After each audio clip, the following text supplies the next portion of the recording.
Hello Philippines, mabuhay! Ang inyong lingkod, si Dora the Explorer.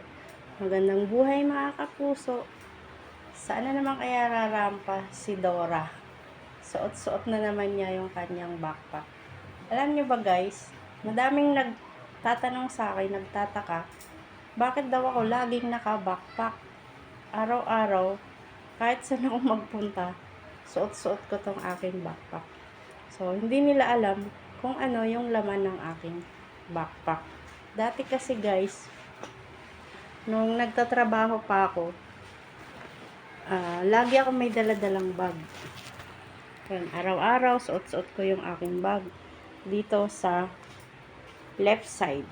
Kaya, siguro kakabuhat ko ng bag.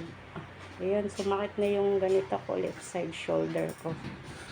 Kaya, ngayon, naka-backpack na ako para balance yung bag ko.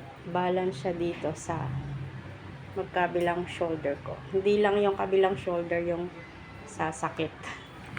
Kaya kahit mabigat yung bag ko, okay lang. At least, hindi masyadong mapapagod yung mga shoulder ko. Kaya guys, abangan nyo kung ano talaga yung laman ng backpack ko. Mamaya, abangan nyo po. To be continued yung ating vlog. Kaya dyan lang kayo, abangan nyo. Watch out.